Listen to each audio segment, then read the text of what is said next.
itu perbandingannya satu. Oke, bismillahirrahmanirrahim. Assalamualaikum warahmatullahi wabarakatuh. Apalagi perspektifnya. Waalaikumsalam warahmatullahi wabarakatuh.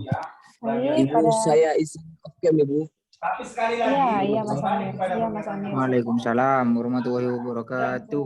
Alhamdulillah pada kesempatan kali ini saya dapat berjumpa lagi sama teman-teman kelas 2021A untuk menggantikan mata kuliah yang sebenarnya pada hari Rabu ini adalah jadwal Pak Saifur, karena Pak Saifur berhalangan ada tugas keluar kota, jadi saya ditugaskan untuk mengganti mata kuliah pada Rabu ini. Oke, sebelum kita lanjut kepada materi pada kesempatan kali ini, saya akan melakukan absensi terlebih dahulu ya teman-teman. Jadi teman-teman tidak usah mengisi link presensi, cukup berdasarkan nanti yang saya panggil. Silahkan open mic dan bilang hadir, begitu ya teman-teman, bisa dipahami ya. Saya akan panggil dari nomor urut pertama dulu, Rizal Hidayat. Rizal Hidayat, apakah hadir?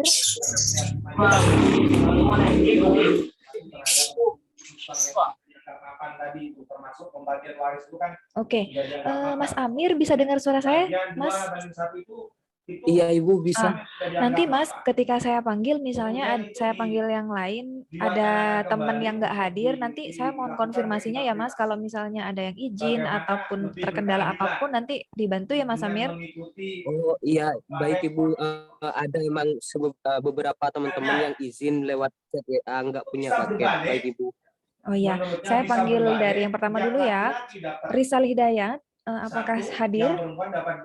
Dalam kondisi yang lain. Oke, tidak hadir ya. Misalnya, Muhammad Sabariman. Dia sudah sukses. Muhammad Sabariman. Sangat tinggi, sudah sukses, banyak hartanya. Lalu Rafika Ayu Medianti. Hadir. Oke. Moh Agus Herdi Kurniawan. Moh Agus Herdi Kurniawan. Tidak hadir ya. Fitri Anissa Putri. Oke, Nazilatul Fajriani. Hadir Ibu. Oke, Fitria Damayanti. Hadir Bu. Moh Fikri Abrori. Yang dua diberikan kepada yang perempuan. Moh Fikri Abrori. Berhenti Bu. Oh, berhenti. Oke, terima kasih. Lalu M. Raufikin Derajat. Bagian 1. M. Raufikin Derajat. Nah, berdasarkan kondisi tidak ada ya. Aswita. Hadir Ibu. Putri Rahayu. Sekali lagi, makna keadilan yang abstrak Putri Rahayu. Ini dengan menyesuaikan dengan berbagai izin atau bagaimana Mas Amir? Kita menggunakan keadilan yang sifatnya ada konfirmasi. Oke. Siti Hailatul Umami. Ada Ibu. Oke. Nurul Maufiro. Hadir Ibu. Rizka Dwi Ulandari. Berhenti Ibu. Oke, berhenti ya. Abdul Muhyi. Hadir Bu. Oke. Saya kira keadaan itu Anjani. harus dijawab oleh keadilan. Hadir Bu. Dia dapat yang lebih besar daripada Norin Putri Pradini. Nah, ini sekedar contoh, Norin. sekedar membuktikan bahwa Norin, halo? Ada? Norin? Bisa diterjemahkan dalam berbagai angka-angka. Tola Amir. Berdasarkan keadaan-keadaan yang ada Ibu meliputi R.A. Wanda Sari Sakina. Hadir Bu. Ahmad Wafi. Keadilan. Memang dalam hukum Islam itu masalah Ahmad Wafi ada? Keadilan itu adalah Tommy Mustafa. Hadir Bu. Menempatkan sesuatu Kutsia. pada tempatnya. Ya, itu juga izin Ibu tidak punya paket Ibu. Pengertian yang abstrak Oke. juga. Siti Hamida. Jadi menempatkan sesuatu pada tempat itu keadilan. Siti Hamidah. Jadi yang terpenting itu sebenarnya keadilannya. Iliin Safira Ilahi. Bagaimana terjemahannya dalam peristiwa yang konkret itu bisa. Halo, ini Mas Amir, Iliin Safira ini gimana Mas? Konfirmasi atau enggak? Kalau saya berikan bagian yang lebih banyak kepada tidak ada orang Ibu. yang paling kaya. Oke. Novebri Itu Agus bisa-bisa Firdaus. tidak pada tempatnya, Mas. Saya berikan anak saya yang kaya raya itu bagiannya lebih Novebri? banyak daripada anak perempuan Tidak ada saya ya? yang miskin misalnya. Itu bisa Ahsanul tidak pada tempatnya Holikin? juga. Hadir, Bu. Rizky Dalam Amalia? yang makan tadi itu laki-laki dapat 2, perempuan dapat Hadir, Bu. Oke. Tapi dengan Indirwa kondisi yang Syahbana. seperti yang saya gambarkan tadi, kalau anak perempuannya miskin, anak Indirwa laki-lakinya Syahbana? sangat kaya raya, ya, maka akan dikatakan Tidak adil, ada. Siti akan Fatimah dikatakan dia Irawati? menempatkan pada tempatnya, manakala yang perempuan Siti yang Fatimah diberi ada lebih nggak? banyak, yang laki-laki diberikan lebih Nggak ada. sedikit. Hendra Lesmana? Itu bisa terjadi, bisa terjadi. Kalau kita mau Izin menerjemahkan Ibu tidak keadilan punya menurut paket hukum bisa Islam, di ngechat Ibu. buat Oke. Imam Syafi'i? menempatkan sesuatu, ya. Hadir Bu, hadir Bu. Oke. Nah, Muhammad tapi bisa Nadifa saja ada Anugrah yang Putra. berpendapat laki-lakinya mestinya tetap dapat Hadir, Bu. 2, perempuannya dapat Oke. Retno Dwi 1. Febri Anggraini. Kalau memang kondisinya memungkinkan, Retno Dwi bisa juga Febri dilakukan. Anggraini. Jadi kita berikan laki-lakinya dapat lebih banyak. Halo, Retno. Kedua, Nggak ada ya? perempuannya lebih sedikit dapat. Muhammad Zain Habibi. Apakah itu Hadir, adil? Bu. Adil. Kalau memang Oke. Ahmad kondisinya Nur Fauzi. bisa menjelaskan bahwa kondisinya memang Nggak layak. ada. Laki-lakinya dapat 2, perempuannya dapat 1. Fahrezi. Nah, itu Hadir, Bu. Moh sama Nurul juga Fakih. menempatkan sesuatu Hadir pada Bu. tempatnya. Agnes Putri Monika Karena Chandra. mungkin laki-lakinya Hadir, juga Bu. tidak begitu kaya, Anisyah gitu ya, Nur biasa Radiah. gitu ya. Nah, perempuannya juga sama-sama biasa ya, misalnya ya. Anisyah Nur Radiah. Kita menerapkan sesuai bunyi teksnya. Oke, nggak ada. Yang laki-laki dapat Wulan 2, Safitri. yang perempuan dapat. Hadir, Ibu. Dewi Nurdiana. Ini teman-teman sekalian, Dewi Nurdiana. bagaimana caranya menerjemahkan makna keadilan Oke, nggak yang ada ya. sangat abstrak. Sofian Ferdiansyah. Jadi sekali lagi, walaupun abstrak, Sofian. tapi sebenarnya kita bisa menerjemahkan berdasarkan konteksnya Oke, masing-masing. Baik, ya. Ibu. Keadaannya Sofian. Tadi chat saya katanya ada kendala jaringan Ibu. Oke. berbeda dengan pendapatnya Ali Wasik. Thomas Aquinas dan Ali kawan-kawan Wasik. di dalam mazhab hukum alam. Kalau Oke, nggak ada ya. mazhab positivistik ini, Rahadian Nizar Akbari. berbeda sama kawan. Hadir, Bu. Oke. Keadilan itu tidak Hoirul itu Rizal. selalu berhubungan dengan bentuk daripada Waris hukum. Dipli Arianto. Perkara itu isinya adil tidak adil. Hadir Bu, hadir. Oke. Fitrian Makanya Nur Wahyudi. banyak yang mengatakan ada banyak orang hanya bisa mewujudkan Fitrian keadilan Nur yang kedua. Wahyudi. Seperti yang Apakah saya bahas hadir? tadi. Hakim Nggak ada itu ya. putusannya Muhsarofil adil Umam. karena sudah menerapkan Oke, hukum nggak sesuai hadir. prosedurnya. Variansyah. Semua prosedur sudah dilalui, hukum acara sudah dilakukan, Variansyah. tidak ada satupun yang tertinggal. Bagus Apapun hasilnya, Ari Dwi itu Purwanto. harus dianggap sebagai keadilan. Hadir Bu. Oke, Kita berdiskusi. Melati Vanessa Tapi Herman. untuk hormat Hadir, daripada Ibu. putusan hakim Oke, itu Faikul sudah adil. Mufid. Nah, ini Faikul kita ingat Mufid. paham positivisme hukum itu yang memisahkan Oke, nggak ada. setegas-tegasnya Daniel antara Hasbi unsur Wicaksono. hukum dengan unsur non-hukum, ya kan? Berhenti, Kalau Ibu. mau bicara Oh, hukum, berhenti. bicaralah Oke, hukum terima kasih, Mas. ASIS, hukum murni. Oke, selesai. Unsur politik, Saya unsur mengisi sosial, absensi unsur untuk ekonomi, teman-teman. bahkan unsur etis, Dan unsur etis, Ibu? unsur moral, Ya, itu harus ya. Mau konfirmasi, Bu. Tadi keluar sendiri saya, Bu. bicaralah hukum. Oh, M. dengan Raufikin hukum Derajat yang ya, murni. Mas? Iya, Bu. Walaupun Yang saya belum di absen. tidak adil, tapi kalau sudah diterapkan Oke. prosedurnya tepat, formalnya tepat, Siapa? Mas siapa, Mas, barusan? Novebri Agus Firdausi Bu. itu dengan Oh, itu sudah silakan, dipanggil, ya. Mas, tadi. Silakan Oke. ajukan upaya Baru masuk Ibu. upaya hukum. Oke. Ya, ada upaya hukum banding, Novembri sampai kasasi, dan NPM sebagainya. berapa belakangnya, Mas, ini? Tapi Mas? yang jelas, Oke, sudah ketemu. hukum itu 36. Ya, selalu sudah ketemu. berkaitan dengan Oke. bentuk formal. Oke, jika tidak Jadi ada kalau yang bentuk formalnya sudah betul, ini sudah selesai saya panggil semua prosedurnya ya, sudah teman-teman. betul, Jadi yang sudah saya apapun panggil, hasilnya itu harus dianggap sebagai keadilan. saya hadir, saya kasih hadir, dan Isinya yang bisa didiskusikan. tadi tidak menjawab, Apakah dan ini selain yang adil, dikonfirmasi kurang oleh ketua etis, kelas, ya, saya itu bisa didiskusikan. beri tidak hadir ya. Nah, Oke, ada banyak lagi contoh, teman-teman, Mas Os. pada Ada banyak materi orang kali itu ini kok kita heran ya, akan misalnya ya, membahas lanjutan materi dari yang mempermasalahkan kok kemarin, bisa yaitu tentang ada penegakan seorang hukum dan juga anak sanksi hukum. menggugat ibunya.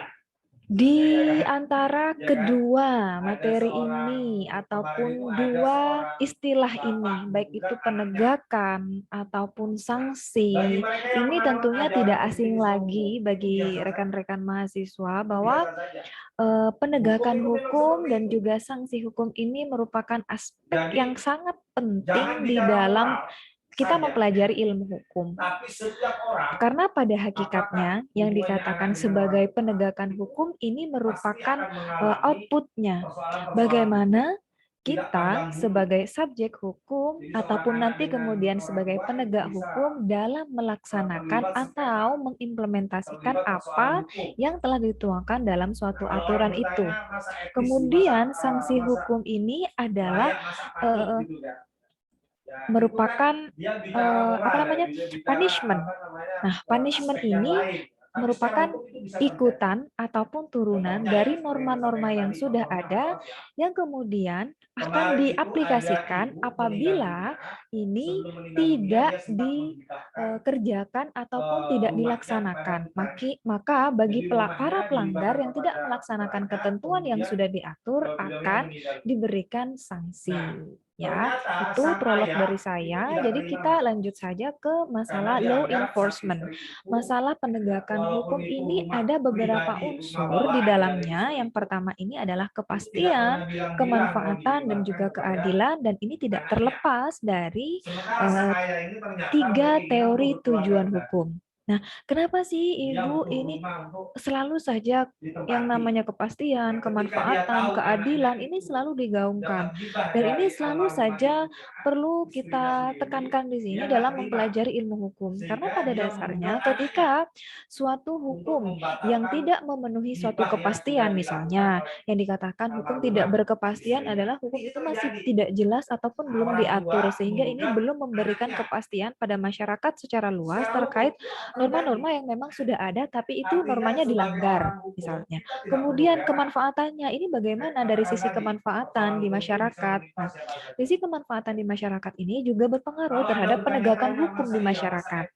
Ya kan? Kita kemarin kan mempelajari antara hubungan masyarakat dengan hukum, ya kan? Sekarang kita lebih spesifik lagi atau lebih mengkerucut lagi terkait penegakan hukum dan juga sanksi hukumnya. Nah, kemudian kita berbicara keadilan. Kemarin kita juga sempat sedikit banyak ya mengulas tentang keadilan, bahwa keadilan itu sebenarnya tidak ada Pak di dalam tiap undang-undang, tapi ada di hati nurani kita. Keadilan bagaimana perspektif kita sebenarnya pada hakikatnya. Tapi keadilan di sini dalam ilmu hukum akan dianggap ataupun disamaratakan karena di sini demi kemaslahatan masyarakat secara umum dan juga secara luas.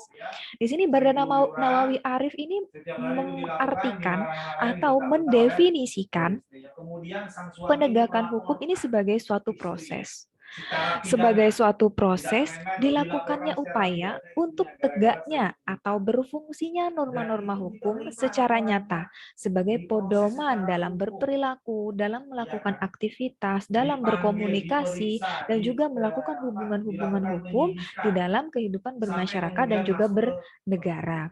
Nah, dalam penegakan hukum ini kan merupakan suatu kegiatan atau proses atau sesuatu yang memang dilakukan, ya. Penegakan hukum ini dilakukan apabila ketika suatu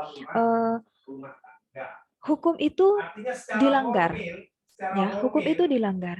Artinya, norma-norma hukum yang memang sudah nyata ditulis dalam suatu peraturan perundang-undangan dalam hukum secara materialnya, hukum secara substansinya, maka ini kan sebenarnya sudah diatur bahwa yang melakukan tindak pidana ini merupakan perbuatan yang dilarang dan tidak diperbolehkan, dan ini termasuk ke dalam norma-norma ataupun kaidah-kaidah hukum yang memang perlu ditaati. Nah, apabila masyarakat atau kita sebagai subjek hukum melanggarnya ataupun melakukan suatu tindak pidana misalnya, maka ini akan dilakukan penegakan hukum. Penegakan hukum terhadap apa misalnya?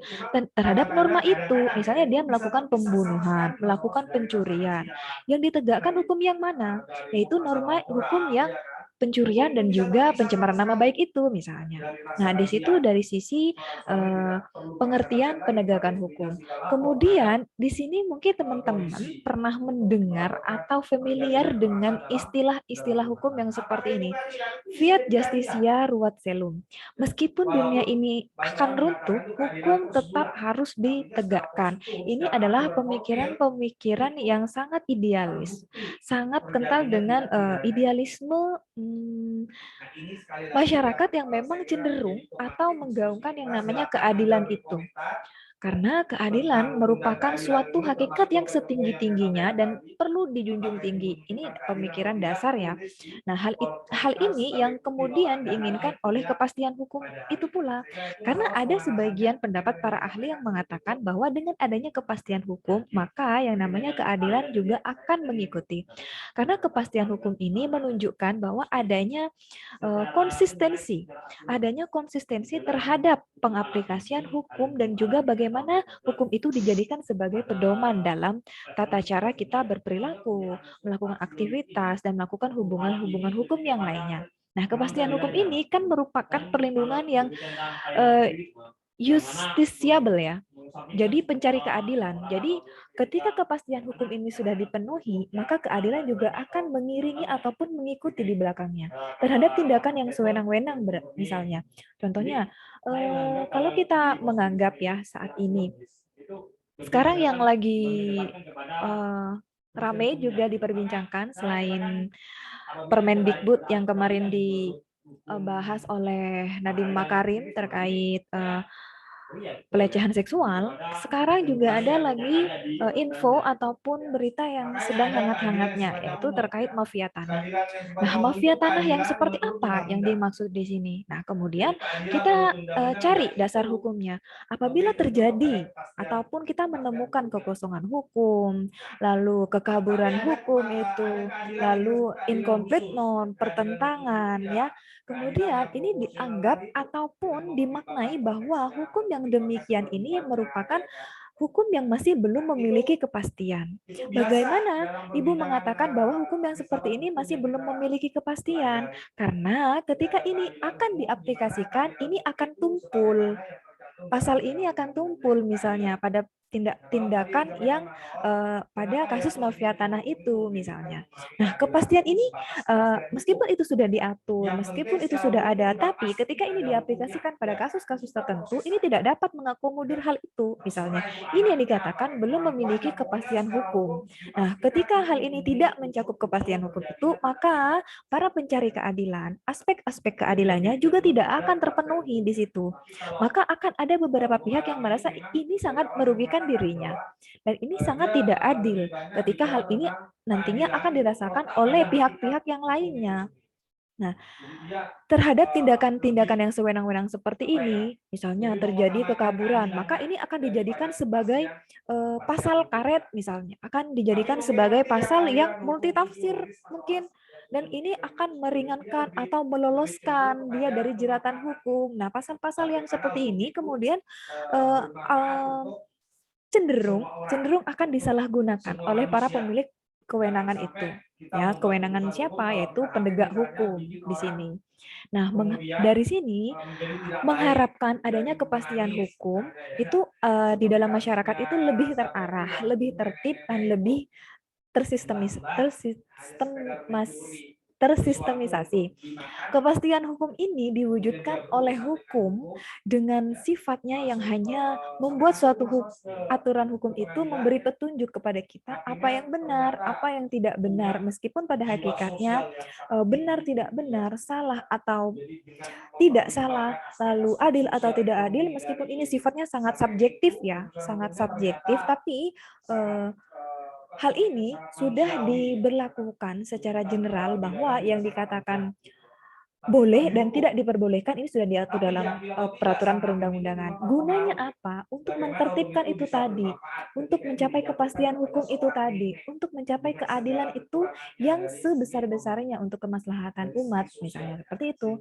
Nah, jadi teman-teman kalau misalnya ingin memberikan definisi masalah keadilan dan lain sebagainya, justru hal itu boleh karena hal itu boleh menurut perspektif saya, menurut perspektif Mas Raufikin Derajat misalnya, pasti akan berbeda definisi itu, definisi keadilan itu, dan definisi benar ataupun salah itu. Nah, makanya kita nanti akan mempelajari yang namanya filsafat hukum. Nah, di dalam kita berfilsafat, kita juga akan mencari hakikatnya apa, ontologinya apa, lalu caranya bagaimana, aksiologinya, epistemologinya juga bagaimana, cara mempertahankannya bagaimana. Nah, ini hal-hal yang seperti ini merupakan dasar pemikiran yang sangat fundamental, kemudian nanti diaplikasikan dalam permasalahan-permasalahan hukum yang ada di sekitar kita sehari-hari. Nah, pemaknaan-pemaknaan seperti ini pada dasarnya dalam ilmu hukum dan juga studi di dalam ilmu hukum dan juga mahasiswa Fakultas Hukum ini merupakan hal yang tidak salah dan ini lazim ya digunakan ketika kita menganalisis berdasarkan filosofisnya. Nah, ada juga yang berdasarkan yuridisnya, ada juga yang berdasarkan sosiologisnya. Nah, di sini mungkin teman-teman masih awal-awal memahami hal ini. Jadi ketika nanti di semester berikutnya menempuh mata kuliah filsafat hukum, mungkin akan lebih terarah pola pikirnya terkait di mana aksiologi, epistemologi, dan juga ontologinya. Nah, di sini ada pendapat dari Suryono Sukanto. Beliau memberikan pendapat ataupun mendefinisikan dan juga memaknai terkait penegakan hukum ini sebagai suatu kegiatan. Ya, kalau tadi sebagai suatu proses, ini kegiatan dan tidak jauh berbeda. Kegiatan ini adalah untuk menserasikan hubungan nilai-nilai yang terjabarkan dalam kaidah-kaidah dan sikap tindakan sebagai rangkaian penjabaran nilai tahap akhir. Untuk apa? Adalah untuk menciptakan, untuk memelihara, dan juga untuk mempertahankan kedamaian dalam pergaulan hidup manusia. Nah, pada perspektif ini, Suryono Sukanto ini menegaskan bahwa kaidah-kaidah dan juga sikap-sikap tindakan sebagai rangkaian penjabaran nilai-nilai ini ditujukan atau diperuntukkan untuk menciptakan, untuk memelihara, dan untuk mempertahankan kedamaian dan juga pergaulan hidup di dalam masyarakat. Nah, gunanya penegakan hukum yaitu karena kita tahu bahwa subjektivitas dari masing-masing individu itu pasti akan berbeda. Seperti yang saya sampaikan tadi, keadilan, kebenaran, dan juga kesalahan. Dan juga hal-hal yang bersifat subjektif itu pasti tiap-tiap individu akan memiliki perspektif yang berbeda-beda. Dan juga mereka memaknai dan juga memberikan nilai yang pasti juga akan berbeda. Itulah mengapa dan juga sebab kenapa pasti ada yang namanya pelanggaran hukum. Pasti ada yang namanya kesadaran hukum. Nah, kemudian hal-hal yang seperti ini, melakukan penegakan hukum, ini merupakan upaya dalam kita melakukan suatu proses. Proses apa? Untuk menciptakan, untuk memelihara, dan untuk mempertahankan kedamaian dan juga ketertiban dalam kita melakukan hubungan-hubungan hukum.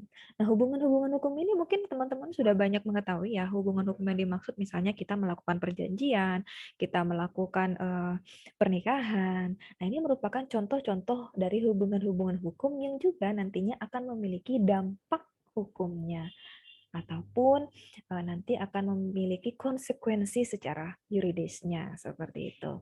Nah, di sini juga Mulyanto ini menguraikan berdasarkan dari pengertian istilah di dalam hukum pidana ya, yang mengatakan bahwa penegakan hukum ini adalah bagian dari keseluruhan hukum yang berlaku di suatu negara yang mana mengadakan unsur-unsur dan juga aturan-aturan yang pertama, menentukan perbuatan-perbuatan yang tidak boleh dilakukan dengan disertai ancaman atau sanksi berupa pidana tertentu bagi barang siapa yang melanggar larangan tersebut. Nah, yang kedua, ini adalah unsur menentukan. Ya, menentukan dalam hal apa? Yakni kepada mereka yang melanggar. melanggar larangan-larangan itu, sehingga ini dapat dikenakan ataupun dijatuhi sanksi secara pidana, sebagaimana yang telah diancamkan itu. Kemudian yang ketiga, ini ada menentukan dengan cara bagaimana pengenaan pidana itu dapat dilaksanakan apabila orang yang disangkakan itu telah melanggar larangan tersebut. Dari ketiga unsur-unsur ini, Mulyanto ini berpandangan dari sisi hukum pidananya. Ya, dari sisi hukum pidananya itu bahwa perbuatan yang mana yang boleh dilakukan dan disertai sanksi, lalu hal apa yang mereka lakukan kemudian melanggar larangan-larangan itu dan kemudian dijatuhi sanksi secara pidana. Yang ketiga, bagaimana nanti pengenaan pidana itu pada tahap pelaksanaannya. Nah, di sini juga ada beberapa macam lembaga penegak hukum di Indonesia yang perlu teman-teman ketahui juga. Dan ini saya rasa mahasiswa ataupun teman-teman fakultas hukum, baik itu semester 1 ataupun semester di atasnya, di sini tidak pernah yang namanya lepas dari pembahasan ataupun materi tentang kejaksaan, kehakiman, advokat, lapas, dan juga kepolisian. Lembaga-lembaga penegak hukum di Indonesia ini tentunya memiliki korelasi satu dengan yang lainnya secara struktural. Artinya misalnya di lembaga kejaksaan, misalnya ini ada kejaksaan negeri, ya kejaksaan negeri. Lalu kemarin mungkin teman-teman di sini ada yang pernah mengikuti Jaksa Goes to Campus kemarin yang disampaikan oleh Bapak Kajari, Pak Tio. Nah, kita juga sempat sedikit mengulas bagaimana peran kejaksaan di Indonesia dan juga di Filipina. Nah, ini juga ada juga kehakiman, otoritas kehakiman bagaimana. Nah, otoritas kehakiman ini juga pada tahap finalisasi, artinya pada tahap vonis, artinya yang memutuskan dan yang memberikan putusan hasil dari tuntutan-tuntutan yang dilakukan oleh kejaksaan. Kemudian ada advokat. Nah, pihak advokat ini adalah suatu badan ataupun lembaga penegak hukum di Indonesia yang berdiri berdasarkan, ya silahkan Mas Sairul Rizal, ada yang ingin disampaikan? Slide-nya ngebug ya, Bu? Oh, gimana? Dari tadi soalnya nggak ubah. Oh, Cuma gini. tetap di Iya, awal. Ibu. Kalau gini gimana, Mas? Dari awal enggak ada. Itu udah kok, Bu. Oh, jadi berarti dari tadi kan saya slide share ya. Saya slide share, ternyata nggak jalan begitu ya di tampilannya Iya. itu. Oke, sorry Iya, ya. Sekarang udah jalan sih. Oke, jadi nggak usah saya slide share ya. Seperti ini tampil nggak, Mas? Tampil udah, Bu. Oke. Sudah, Pak. Oke. Terima kasih sudah diingatkan. Jadi saya ulangi sedikit bahwa di sini tadi ya sedikit banyak ya sudah menyimak penjelasan saya sambil saya kulik lagi secara singkat. Di sini penegakan hukum atau law enforcement-nya itu ada 3 hal yang perlu diperhatikan, baik dari aspek kepastian hukum, kemanfaatan hukum, dan juga keadilan hukumnya. Ada beberapa pendapat yang mengatakan ataupun istilah-istilah hukum yang pernah didengar oleh teman-teman, mungkin ada istilah fiat justitia ruat cialum. Nah, tadi juga sudah banyak sekali saya menjelaskan tentang korelasi antara kepastian hukum yang diinginkan dan juga dari para pencari keadilan. Selain itu ada pendapat dari Suryono Sukanto dan juga dari Mulyanto. Nah, Mulyanto ini lebih menekankan penegakan hukum pada aspek hukum pidananya. Tadi juga saya sudah menjelaskan unsur-unsur dan juga aturan-aturan yang berada dalam penegakan hukum secara pidananya. Nah, di sini saya sampai di sini tadi di macam-macam lembaga penegak hukum di Indonesia. Dari kelima penegak hukum ataupun lembaga penegak hukum di Indonesia ini saya jelaskan tadi bahwa ini pasti memiliki korelasi yang sangat kuat. Misalnya dari pihak kepolisian sebagai penyelidik dan juga penyidik atas laporan dari masyarakat misalnya. Pihak kepolisian akan melakukan proses penyelidikan dan penyidikan. Sampai setelah selesai, baru kita limpahkan ke kejaksaan. Setelah di kejaksaan, baru nanti kita masuk ke tahap peradilan. Nah, pra-peradilan dulu, baru ke tahap peradilan. Di tahap pra-peradilan, seorang tersangka ataupun seseorang yang telah ditetapkan sebagai tersangka pasti akan mendapatkan pendampingan secara hukum, baik itu yang kita pilih sendiri advokatnya ataupun penasehat hukum yang sudah disediakan oleh negara. Ada penasehat hukum yang memang sudah disediakan oleh negara dan itu tidak dibayar, tidak perlu membayar gitu ya. Memang itu sudah disediakan oleh negara bagi para tersangka yang memerlukan bantuan secara hukum. Setelah itu di dalam pemrosesan dia sebagai statusnya sebagai tersangka, mereka didampingi oleh advokat. Kemudian setelah itu di dalam peradilan, di dalam beracara, mereka akan bertemu dengan para hakim. Nah, para hakim-hakim ini akan melakukan proses beracara hukum pidana misalnya, mulai dari pembacaan tuntutan, lalu nanti pada tahap jawaban, dan lain sebagainya itu sampai proses akhir pembuktian, lalu pembacaan vonis, dan lain sebagainya. Kemudian pada akhirnya mereka akan ditempatkan di lembaga pemasyarakatan. Nah, dari kelima ini memiliki hubungan kan, mulai dari tahapan-tahapannya. Nah, makanya di sini pada poin struktur, kemarin kan ada substansi, struktur, dan juga kultur. Nah, di poin struktur ini juga sangat menentukan terhadap keberhasilan tujuan hukum itu tadi. Ya. Nah, di sini kita ke arah sanksi hukumnya. Tadi kita sudah menjelaskan sedikit banyak ataupun panjang lebar terkait penegakan hukum. Sekarang kita ke sanksi hukum atau punishment. Nah, sanksi hukum ini merupakan bentuk perwujudan yang sangat jelas dari adanya kekuasaan dalam suatu negara untuk ditaatinya hukum itu. Jadi bentuk perwujudan yang jelas dari sanksi hukum itu tampak dalam hukum pidana dan juga dalam perkara-perkara hukum yang lainnya. Nah, kemudian istilah sanksi ini merupakan istilah yang kerap digunakan dalam berbagai aturan hukum di kalangan masyarakat, baik itu di dalam Kitab Undang-Undang Hukum Pidana, Kitab Undang-Undang Hukum Perdata. Jadi sebenarnya kalau yang dikatakan sanksi hukum ini sebenarnya ada sanksi pidana, sanksi administratif, sanksi keperdataan ya. Jadi tidak hanya sanksi pidana saja, ada beberapa macam sanksi yang memang ada dan perlu kita ketahui bahwa di dalam hukum itu tidak hanya sanksi pidana saja, tapi ada sanksi administratif kalau misalnya itu sudah mencakup terkait administrasi negaranya, kemudian ada sanksi keperdataan kalau misalnya itu merupakan suatu perbuatan dalam ranah hukum perdata, dan sanksi pidana. Nah, aturan hukum salah satunya itu di dalam KUHP, sehingga penggunaan kalimat sanksi dalam KUHP itu lebih sering disebut sebagai sanksi pidana atau bahkan hanya disebut pidana saja. Nah, jadi pidana. Kadang di dalam suatu putusan, mungkin teman-teman di sini ada yang pernah baca suatu putusan ya. Jadi ada diktum ataupun ada frasa yang mengatakan dipidana sekian tahun dengan sanksi denda sekian rupiah misalnya. Nah, ini merupakan sanksi di dalam pidana. Tentunya teman-teman di KUHP, kalau tidak salah di pasal 10-nya sudah mengetahui macam-macam sanksi. Ada apa saja di situ, mulai dari sanksi penjara, sanksi pidana, macam-macam sanksi pidana yang mulai dari sanksi penjara, sanksi denda, dan masih banyak lagi macam-macam sanksi di situ. Bisa disimak sendiri. Nah, dari sanksi hukum di sini, oke.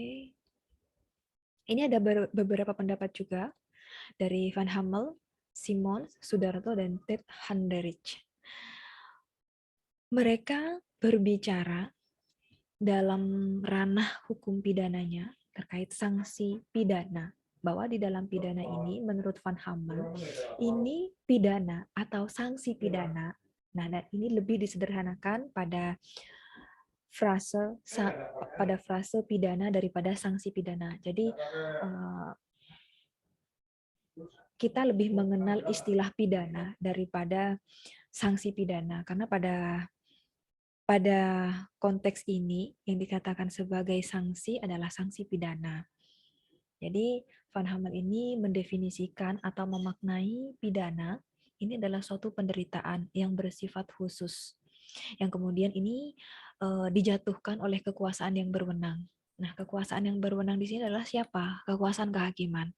Ya, kekuasaan kehakiman ini diberikan kewenangan yang seluas-luasnya dalam memberikan suatu putusan, ya, untuk menjatuhkan pidana atas nama negara sebagai penanggung jawab dari ketertiban hukum bagi seseorang yang melanggar hukum, yakni semata-mata karena orang tersebut telah melanggar atau suatu peraturan hukum itu yang harusnya ditaati dan dilakukan, dan ini justru dilanggar dan tidak ditaati oleh masyarakat.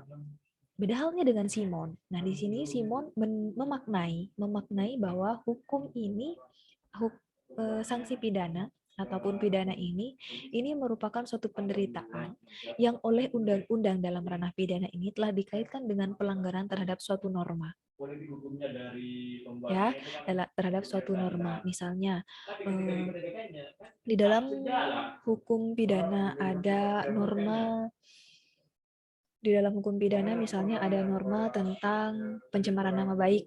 Nah, di dalam pencemaran nama baik, apabila ini dilanggar ataupun tidak ditaati, maka konsekuensi ataupun punishment apa yang dapat diterima oleh para pelaku, ya, dalam hal pencemaran nama baik, dan ini dijatuhkan bagi seseorang yang bersalah. Mereka dapat dikatakan bersalah ketika mereka telah memenuhi unsur-unsur kesalahan dalam hukum pidana. Unsur-unsur kesalahan dalam hukum pidana itu apa saja? Misalnya adanya niat, mens rea, lalu adanya perbuatan yang tidak dapat dibenarkan, misalnya dia orang normal, maka dia dapat dikatakan bersalah. Orang normal, beda halnya dengan orang yang tidak normal ataupun seseorang yang di luar itu ataupun abnormal. Nah, ada juga orang yang cakap hukum ataupun tidak cakap hukum. Nah, ini juga menjadi alasan. Ada alasan pembenar, ada juga alasan pemaaf. Nah, yang tadi saya sebutkan ini merupakan alasan pembenar. Nah, bahwa orang-orang gila, anak-anak, itu tidak dapat dikatakan sebagai seseorang yang bersalah. Nah, itu alasan-alasan pembenar ataupun nanti juga ada alasan pemaaf. Nah, kemudian Sudarto. Nah, Sudarto ini dalam memaknai pidana ataupun sanksi pidana ini mendefinisikan bahwa hal ini merupakan penderitaan yang sengaja dibebankan kepada orang yang melakukan perbuatan yang telah memenuhi syarat-syarat tertentu. Syarat-syarat tertentu itu apa saja? Telah memenuhi unsur-unsur kesalahan, ya. Kemudian Ruslan Saleh mendefinisikan pidana adalah reaksi ataupun delik yang berwujud suatu nestapa yang dengan sengaja ditimpakan negara kepada para pembuat delik itu. Ya, mungkin teman-teman di sini pernah dengar ya, ada delik biasa, ada delik aduan. Ya, delik biasa ataupun delik aduan ini merupakan awal dari kita untuk melakukan pemrosesan sesuatu kasus yang memang itu dianggap dalam ranah pidananya. Kemudian Ted Honderich ini juga mendefinisikan bahwa pidana ini adalah suatu penderitaan dari pihak yang berwenang. Pihak yang berwenang yang telah diberikan kekuasaan sepenuhnya oleh undang-undang adalah siapa? Yaitu kehakiman untuk menjatuhkan ataupun memvonis seseorang itu dikenai sanksi pidana berapa tahun ataupun dendanya sebanyak berapa rupiah. Nah, pihak yang berwenang ini sebagai hukuman yang dikenakan kepada seseorang pelaku karena sebuah pelanggaran. Ada PMH, perbuatan melawan hukum dalam ranah pidana, dan juga perbuatan melawan hukum dalam ranah perdata. Nah, selanjutnya di sini berdasarkan pandangan yang dikemukakan oleh para ahli di atas, dapat kita cermati bahwa terdapat 2 poin penting yang selalu ada dari pernyataan-pernyataan tersebut. Ya. Yang pertama, bahwa sanksi pidana ini merupakan suatu bentuk hukuman yang diberikan akibat adanya suatu pelanggaran secara hukum.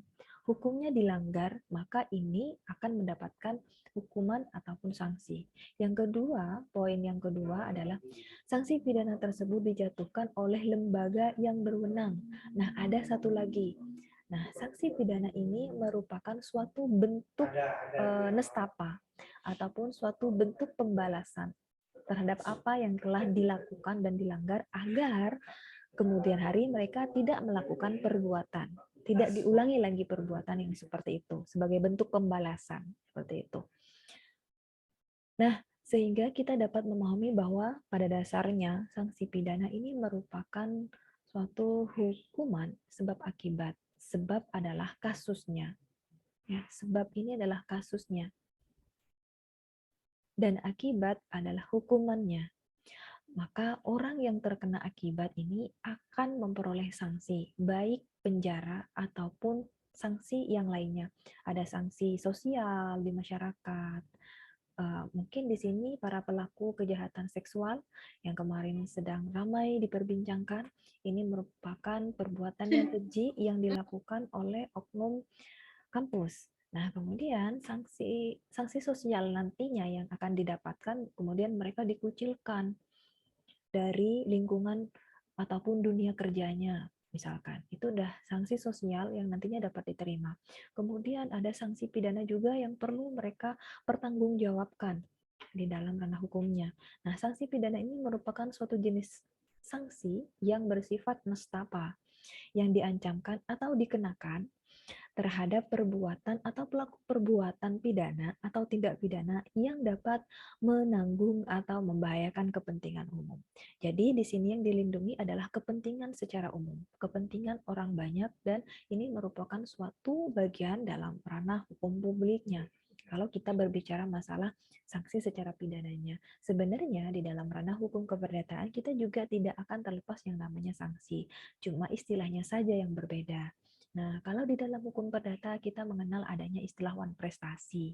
Nah, ketika mereka melakukan wan prestasi, punishment apa yang nantinya dapat diterima bagi para pelaku wan prestasi itu? Oke, ketika mereka melakukan ataupun melaksanakan prestasinya, dampaknya ataupun akibatnya mereka akan mendapatkan apa yang diperjanjikan. Ketika mereka tidak melakukan apa yang diperjanjikan, punishment yang akan diterima adalah misalnya pembatalan perjanjian, ganti rugi, lalu ada juga pembayaran separuhnya, adapun perjanjian sebagaimana yang telah dituangkan dalam akta perjanjian kedua belah pihak. Nah, hanya ya namanya saja ataupun istilahnya saja yang berbeda. Nah, kalau kita sering mendengar bahwa yang dikatakan sanksi ini ataupun hukuman ini hanya ada di dalam ranah pidana, tentunya ini bukan hal yang mutlak ya, bukan hal yang mutlak. Jadi artinya saya katakan bukan hal yang mutlak adalah hanya ini berbicara peristilahan saja. Kalau di dalam hukum administrasi negara, ini juga ada yang dikatakan sanksi, yaitu sanksi administrasinya. Misalnya sanksi administrasi itu mereka dilepas dari jabatannya, lalu secara administrasi mereka tidak boleh lagi melakukan operasi di daerah itu. Kalau di bidang hukum perizinannya, maka izin yang telah dikeluarkan itu dicabut. Nah, ini merupakan sanksi-sanksi secara administratifnya. Nah, seperti itu. Jadi pemikiran tabu kita yang awalnya hanya berpikir bahwa hukuman itu hanya ada dalam ranah pidana ataupun ranah kriminalisasi, maka ini tidak sepenuhnya betul, karena di dalam ranah perdata pun juga ada sanksi, dalam ranah administrasi pun juga ada sanksi, seperti itu. Jadi dari kesemuanya, kesimpulan dari apa yang saya sampaikan ini pada konteksnya, pada konteks ini, maka yang dikatakan sebagai penegakan hukum dan juga sanksi hukum ini berkorelasi yang sangat erat. Nah, penegakan hukum, sanksi hukum di sini tidak terlepas dari apa yang telah diamanatkan di dalam Undang-Undang Dasar 1945. Nah, di sini di UUD 1945 yang bersifat konstitutif juga mengamanatkan bahwa yang namanya penegakan hukum, bahwa Indonesia sebagai negara hukum ini harus menjunjung tinggi nilai-nilai keadilan. Ini sudah merupakan cita-cita bangsa bersama yang dituangkan juga di dalam ideologi bangsa. Nah, di sini mungkin penegakan hukum di Indonesia banyak teman-teman dari kemarin-kemarin yang juga menanyakan bahwa Ibu, kenapa sih penegakan hukum di Indonesia, bukan hukumnya ya, bukan hukumnya itu pada secara garis besar substansinya sudah sesuai. Tapi penegakan hukumnya yang mungkin masih tidak lurus ataupun tidak sejalan dengan apa yang diamanatkan. Karena di sini ada kaitannya dengan kewenangan yang diberikan oleh undang-undang. Kewenangan itu yang kemudian disalahgunakan oleh para pemegang kewenangan. Nah, makanya misalnya di tahap kepolisian. Seharusnya kemarin ya, kan harusnya di sini polisi tidak boleh menolak suatu laporan. Ya, karena ada yang seperti itu. Ada juga kasus yang sampai seperti ini. Ada pihak kepolisian SPKT di suatu daerah yang menolak suatu laporan seorang warga karena alasan ini dapat diselesaikan secara kekeluargaan misalnya. Padahal ini sudah memenuhi laporan secara pidananya misalnya. Nah, dan dari pihak kepolisian itu tidak mau memproses itu. Nah, sebenarnya ini ada teori apa namanya itu restoratif justice. Nah, teori restoratif justice ini sudah populer digunakan untuk masa sekarang ini. Kalau dulu ini masih belum terlalu familiar. Kalau sekarang dalam ranah kepolisian, teori restoratif justice ini sudah banyak dilakukan oleh para penegak hukum di tahap kepolisian. Teori restoratif justice ini biasanya digunakan terhadap perkara-perkara dalam tindak pidana ringan, misalnya pencurian sendal. Harusnya ini dilakukan secara restoratif justice, pemulihan korban. Ya, pemulihan korban. Jadi korban yang merasa dirugikan ini bagaimana caranya pihak kepolisian dapat menyelesaikan permasalahan itu hingga pada tahap pemulihan korban itu. Nah, di sini fungsi dari restoratif justice di tahap kepolisian. Ada juga itu yang namanya di kejaksaan, ada otoritas kejaksaan. Bagaimana otoritas kejaksaan dalam memproses hasil dari penyelidikan dan juga penyidikan yang dilakukan oleh kepolisian? Maka ini juga akan berpengaruh terhadap penegakan hukum yang kemudian nanti dirasakan oleh subjek hukum yang melaporkan kasus-kasus atau permasalahan itu. Nah, ini yang saya maksud, strukturnya juga perlu dibenahi. Nah, yang keliru tidak hanya substansi secara materialnya saja, tidak hanya hukumnya saja, tidak hanya aturannya saja yang perlu disoroti, tapi penegakan hukumnya juga bagaimana, implementasi dari undang-undang itu bagaimana di masyarakat, ataupun bagaimana nanti dalam mengaplikasikan yang sebenarnya sudah dituangkan di dalam peraturan perundang-undangan. Nah, seperti itu ya, teman-teman. Mungkin dari sini ada yang ingin ditanyakan atau ada yang ingin disampaikan, silahkan. Langsung, ya silakan Mas Amir. Baik, Assalamualaikum warahmatullahi taala wabarakatuh. Waalaikumsalam. Yang pertama, terima kasih Bu. Baik, yang pertama terima kasih karena sudah memberikan kesempatan saya untuk menanya. Jadi tadi yang Bu jelaskan bahwasannya penegakan hukum adalah merupakan seseorang atau seseorang yang berwenang untuk mengimplementasikan aturan-aturan hukum yang sudah ada gitu Ibu. Dan itu juga menghasilkan sebuah kepastian, kemanfaatan dan keadilan. Nah, bagaimana menurut pendapat Ibu tentang penegakan hukum di Indonesia khususnya? Lah, karena kepastian hukum menurut Sudikno Mertokusumo, kepastian hukum adalah sebuah kepastian yang itu dijalankan oleh penegak hukumnya gitu Ibu. Jadi kepastian itu tergantung dengan penegak hukumnya menurut Sudikno Mertokusumo.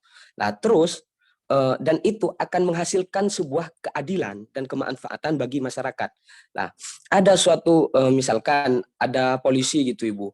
Lah, saya juga pada realitanya saya pernah ke Sumeneb. Nah, yang pertama saya memang tidak punya SIM dulu waktu SMA. Tapi secara PPKB dan STNK dan saya juga memakai aturan seperti helm, saya sudah memakai. Lah, polisi itu ya kan agak keras gitu Ibu kepada saya berbicara bahwasannya ditilang apa-apalah. Terus setelah saya beri uang, polisinya itu diem gitu Ibu.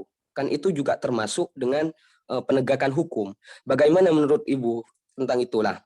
Terus yang kedua pertanyaan saya Ibu, saya masih mempunyai pertanyaan lagi. Misalkan ada sebuah kasus seperti pembunuhan, ada seseorang yang dibunuh. Lah, dikenai pasal 388 tentang pembunuhan. Lah, setelah itu sebelum dia membunuh, dia masih mempunyai rencana dan kehakiman itu mencari fokus kepada kasus yang pembunuhan itu tentang pasal pembunuhan itu. Tapi sebelum itu sudah dianiaya, sudah berencana seperti pembunuhan berencana itu pasal 340. Lah, bagaimana cara untuk setelah hakim memutuskan bahwasannya dia hanya terbunuh,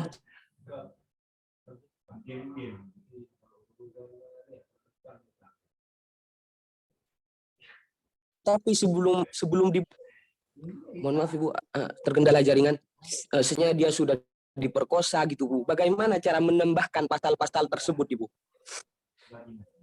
Oke. Itu saja Mas Amir? Iya. Iya, karena menurut saya Ibu, keadilan itu ya tergantung kepada penegak hukumnya. Karena di Indonesia ada yang ada pembunuh juga ada yang terbunuh. Ada undang-undang dan juga ada peraturan, tapi di Indonesia yang tidak ada itu keadilan, katanya Pramoda Anantatur itu Ibu. Terima kasih. Assalamualaikum warahmatullahi taala wabarakatuh. Waalaikumsalam warahmatullahi wabarakatuh. Terima kasih pertanyaannya Mas Amir, keren sekali. Jadi di sini masalah yang dipertanyakan adalah masalah penegakan hukumnya. Penegakan hukum di Indonesia menurut perspektif saya itu bagaimana? Ketika Sudipno Martokusumo itu mengatakan bahwa kemanfaat akan dianggap menjadi suatu manfaat dan ini memenuhi unsur kemanfaatan hukum apabila penegakan hukumnya itu sudah dilaksanakan dengan baik. Bagaimana dengan pendapat Sudipno Martokusumo yang demikian? Nah, kemudian saya menanggapi pertanyaan dari Mas Amir itu, kemanfaatan, keadilan, dan juga kepastian ini merupakan satu korelasi yang tidak dapat dipisahkan. Dan ada pula yang mengatakan seperti ini, bahwa di antara ketiga aspek ini ataupun ketiga unsur ini tidak dapat mana yang didahulukan atau mana yang lebih tinggi atau mana yang lebih penting. Semuanya menurut saya adalah sama-sama penting. Semuanya harus balance. Di mana itu harus yang namanya kepastian itu harus dilaksanakan ketika ini tidak memiliki kemanfaatan, maka ini tidak ada guna. Nah, saya mengatakan tidak ada guna. Misalnya, misalnya aturan tentang pelecehan seksual itu telah diatur sejelas-jelasnya telah diatur, tapi ini tidak memiliki kemanfaatan. Artinya tidak memiliki kemanfaatan adalah tidak melindungi wanita ataupun tidak melindungi perempuan. Nah, maka ini tidak akan berguna. Nah, seperti itu. Maksud saya adalah seperti itu. Kemudian, ketika ini sudah diatur, sudah jelas pasalnya tentang pelecehan seksual, kemudian ini tidak berkeadilan. Nah, maka ini juga tidak akan berguna. Maka dari kesemua tiga unsur dari aspek kemanfaatan, keadilan, dan juga kepastian ini harus balance dan harus seimbang. Nah, kemudian dari pendapat Sudipno Martokusumo tentang penegakan hukum ini sebagai suatu kemanfaatan, pencapaian suatu kemanfaatan, kalau saya memandang penegakan hukum di Indonesia, saya rasa memang ada beberapa lembaga penegak hukum di Indonesia yang melakukan maladministrasi ataupun penyalahgunaan wewenang. Nah, yang tadi seperti saya bilang, karena ini juga ada kaitannya dengan masalah kewenangan yang dimiliki oleh masing-masing lembaga, khususnya lembaga penegak hukum. sudah tidak asing di kepala kita ataupun di telinga kita ya, yang namanya hakim agung terkena itu suap ya, yang namanya kejaksaan itu kena suap. Ini bentuk apa? Bentuk lemahnya penegakan hukum itu. Para penegak hukum itu masih lemah. Lemah akan apa? Lemah akan kesadaran dan juga tanggung jawabnya yang telah diemban mereka. Ya, nggak sedikit berita semacam itu kita dengar di media bahwa hakim ini terkena kasus korupsi, hakim ini terkena ataupun terjerat kasus suap dan lain sebagainya itu. Ini merupakan bentuk ataupun kegagalan dari penegakan hukum. Justru yang melakukan itu adalah para penegak hukumnya. Nah, ini yang parahnya lagi. Nah, itu jadi kalau memandang penegakan hukum di Indonesia ini masih belum sepenuhnya mencerminkan keadilan yang seadil-adilnya di Indonesia. Nah ya, kemudian menanggapi pertanyaan Mas Amir yang kedua tentang pasal pembunuhan. Jika itu sudah terjadi pembunuhan, kemudian ketika dicari lagi buktinya, maka ternyata di sini ada rencana yang dilakukan, mulai dari dia itu melakukan perencanaan pembunuhan, lalu dia melakukan pemerkosaan, kemudian sampai diperkosa dia dibunuh, setelah dibunuh dia dimutilasi, ya kemudian seperti itu. Kemudian ada juga setelah dibunuh kemudian dia jadi DPO, daftar pencarian orang, dan dia memalsukan identitas. Nah, perbuatan-perbuatan semacam ini memang dakwaan dari pihak kejaksaan ini tidak hanya satu pasal, Mas.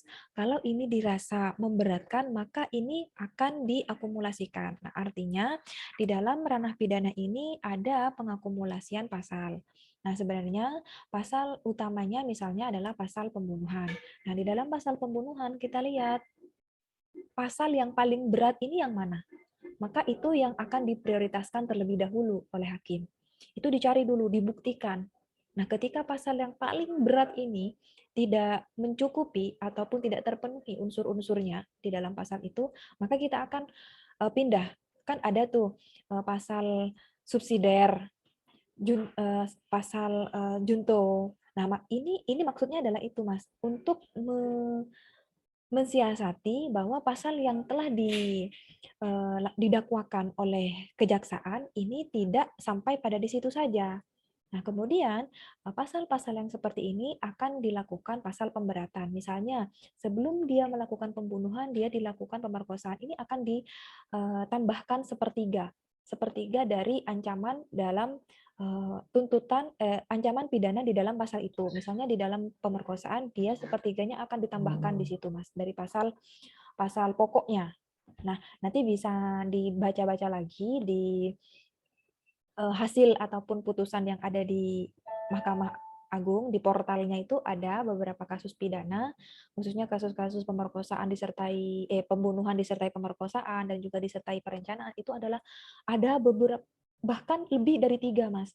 Kadang itu lebih dari 3 pasal yang didakwakan. Nah, itu biasanya ditambahkan karena ini adalah pasal pemberatan. Kemudian itu ya jawaban dari saya, Mas Amir. Ada yang disampaikan lagi? Baik Ibu, saya rasa agak puas Ibu terhadap jawabannya. Terima kasih. Sama-sama, Mas. Kemudian teman-teman yang lain ada yang disampaikan lagi mungkin? Mas Hairul Rizal mau bertanya, Mas? Atau sudah paham? Alhamdulillah saya nyimak aja Bu. Saya dari tadi. Gimana Jadi dari tadi. penjelasan saya kurang jelas atau terlalu cepat atau bagaimana, apa kurang dimengerti? Sudah jelas Bu, sudah jelas. Jadi apa namanya, teman-teman di sini jangan jangan takut untuk memberikan argumennya gitu loh. Kalau dirasa ada yang menjanggal misalnya dalam ranah hukum ya, apalagi sekarang sudah banyak terjadi yang viral-viral sekarang, masalah pelecehan seksual, masalah mafia tanah, itu nggak apa-apa kita diskusikan di sini. Jadi saya bahas secara generalnya, saya bahas secara universalnya seperti itu. Nah, kalau misalnya ngerasa kok ini seperti ini ya, kok ini seperti ini, kita bahas, kita diskusikan di sini gitu teman-teman. Mungkin ada yang disampaikan lagi oleh teman-teman yang lain. Jadi kemarin ya, sempat di kasusnya. Silahkan Mas, setelah Amir. Iya baik Ibu, jika saya sering bertanya karena saya memang tidak kurang tahu atau ya Ya, nggak apa-apa Mas. gimana ya, Justru bagus. Justru takut semakin takut bingung yang lain semakin bagus. Kalau kita takut yang belajar lain filsafat risih ya gitu. Mas. Ya, kalau kita belajar filsafat, kalau kita mengerti itu justru nggak baik. Kalau kita bingung itu semakin baik. Kalau belajar filsafat seperti itu. Ya gitu Ibu. Karena juga ada sebuah kata-kata dari seorang filsuf, a prudent a question I one half of wisdom. Jadi pertanyaan yang berhati-hati atau tidak dalam tanda kutip tidak gampang menerima suatu informasi secara mentah-mentah itu adalah setengah dari kebijaksanaan. Jadi bagaimana menurut Ibu tentang perempuan yang sedang viral sekarang itu yang melakukan sebuah tindakan bukan tindakan kekerasan, apa itu, tindakan rumah tangga itu, kekerasan rumah tangga terhadap KDRT. suaminya yang datang mabuk itu Ibu, karena iya KDRT, karena saya juga membaca secara keseluruhan tentang perempuan itu yang suaminya yang terus terjadi cekcok. Penegak hukum di Indonesia khususnya hakim ini berikan sebuah sanksi berupa hukuman 1 tahun gitu Ibu. Bagaimana kompensasinya gitu, perbandingannya, dia anggaplah menegur ataupun seorang suami yang sedang mabuk datang dari ya mabuk-mabukan lah Ibu. Bagaimana menurut Ibu tentang itu? Oke, terima kasih pertanyaannya Mas Amir. Karena kita taunya ataupun kita familiarnya adalah kekerasan dalam rumah tangga yang dialami oleh perempuan. Ya. Lalu bagaimana kekerasan rumah tangga yang dialami oleh laki-laki? Apakah ini bagaimana penegakan hukumnya kan seperti itu ya Mas? Nah kemudian ketika hal ini terjadi dan ini saya rasa sudah sangat sering ya, di daerah saya juga pernah ada yang sempat seperti itu. Mohon maaf, alat kelaminnya sampai ada yang dipotong oleh istrinya karena dia itu berselingkuh dan itu dilakukan sendiri oleh istri sahnya. Nah, ini merupakan suatu bentuk kekerasan dalam rumah tangga. Kekerasan dalam rumah tangga yang dilakukan oleh perempuan terhadap laki-laki. Justru sebenarnya tendensinya memang perempuan dianggap sebagai sosok yang memiliki kelemahan-kelemahan tertentu. Makanya ada Komnas HAM, Komnas Perlindungan Anak, Perlindungan Perempuan, dan lain sebagainya itu ya. Nah, kemudian lalu bagaimana dengan posisi laki-laki sebagai seseorang yang tidak perlu dilindungi ya? Kalau misalnya kaum laki-laki di sini, kok ada perlindungan perempuan, kok tidak ada perlindungan laki-laki? Nah, di sini korelasinya bukan hal yang di mana yang dianggap lemah dan di mana yang dianggap kuat. Tidak seperti itu. Nah, pada hakikatnya keadilan ini adalah milik siapapun tanpa memandang bulu, tanpa memandang jenis kelamin. Ya, baik itu laki-laki, orang tua, perempuan, anak, itu semuanya memiliki perlindungan yang sama di mata hukum. Sekarang kita lihat substansinya, Mas. Substansinya, ketika seorang laki-laki yang mendapatkan kekerasan seksual, mendapatkan kekerasan dalam rumah tangga, kemudian dia mendapatkan misalnya sakit secara psikis ataupun dia sakit secara fisik. Nah, ini juga perlu ditindaklanjuti dan hukum itu tidak boleh memandang sebelah mata terhadap kekerasan yang dialami oleh para laki-laki. Ada juga pernah sempat saya baca seperti ini, Mas, ada kasus kekerasan seksual yang dialami oleh laki-laki dan itu pelakunya adalah rekan sekerjanya.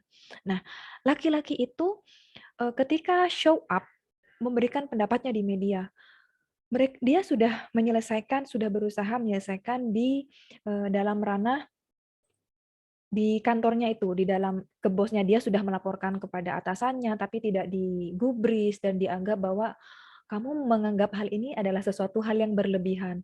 Justru hal ini tidak boleh dibiarkan. Meskipun ini adalah laki-laki yang mengalami kekerasan seksual, contohnya dia itu dibully dan dia itu dilakukan pelecehan seksual meskipun dia yang melakukan itu adalah sesama laki-laki ya, pelakunya adalah pelakunya ini adalah laki-laki juga gitu loh. Korbannya juga laki-laki. Perundungan-perundungan yang semacam ini yang dialami oleh laki-laki ini justru tidak boleh dianggap sebelah mata dan dianggap naif oleh pemerintah, para penegak hukum khususnya. Karena di sini perlindungan yang telah diamanatkan oleh undang-undang itu tidak mengklasifikasikan bahwa perempuan saja yang mendapatkan perlindungan yang seperti itu. Laki-laki tidak perlu mendapatkan. Itu tidak ada. Sampai sejauh ini masih belum ada yang mengatakan bahwa hak terhadap itu adalah hak milik perempuan dan anak, tidak ada.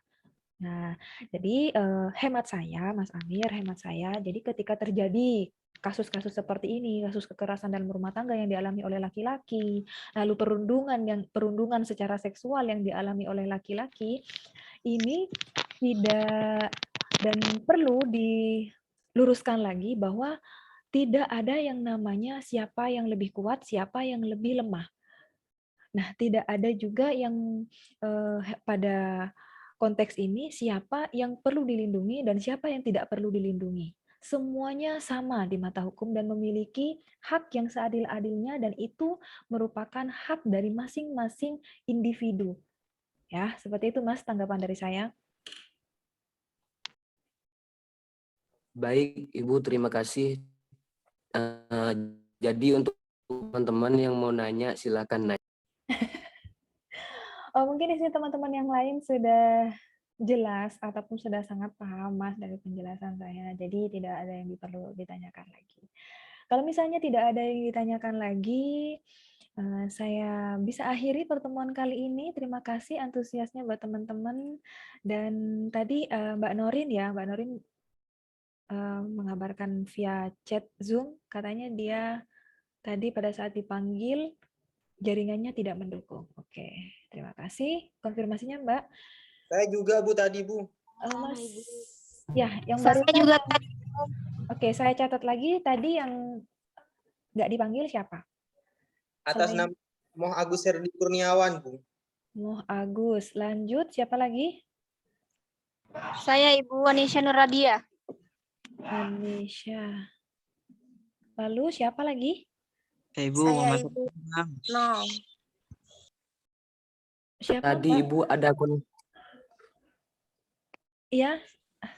Tadi ya yang sudah saya sempat catat ini Norin, Moh Agus, Anisha, Nur ya. Siapa lagi? Saya Ibu Retno Tadi ada Ibu konfirmasi. Iya. Oke, seperti ini saja. Diketik di kolom chat ya, Mbak ya. Coba. Iya Ibu. Oke, biar jelas saya catatnya. Diketik namanya dan NPM-nya ya. Tadi Ibu ada konfirmasi dari Ali Wase bahwasannya dia tidak punya paket sekali katanya Ibu. Oh, sekali. Kalau 2 kali punya ya, Mas. Oke. Anisha Nuradia, Siti Hamida, Mohsarofil, Umam, Siti Fatima, Retno Dwi, Moh Agus Herdi Kurniawan. Lalu, sudah tidak ada lagi nih?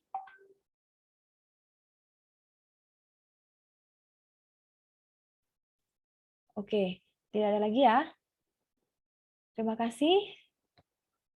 Teman-teman kelas 2021A, saya bisa akhiri perkuliahan hari ini dan saya ucapkan jaga kesehatan dan mohon maaf apabila ada penjelasan saya atau penyampaian saya yang kurang berkenan. Terima kasih atas waktunya ya. Sampai bertemu di tatap muka selanjutnya. Terima kasih. Assalamualaikum warahmatullahi wabarakatuh. Waalaikumsalam. Waalaikumsalam warahmatullahi taala wabarakatuh. Waalaikumsalam warahmatullahi wabarakatuh.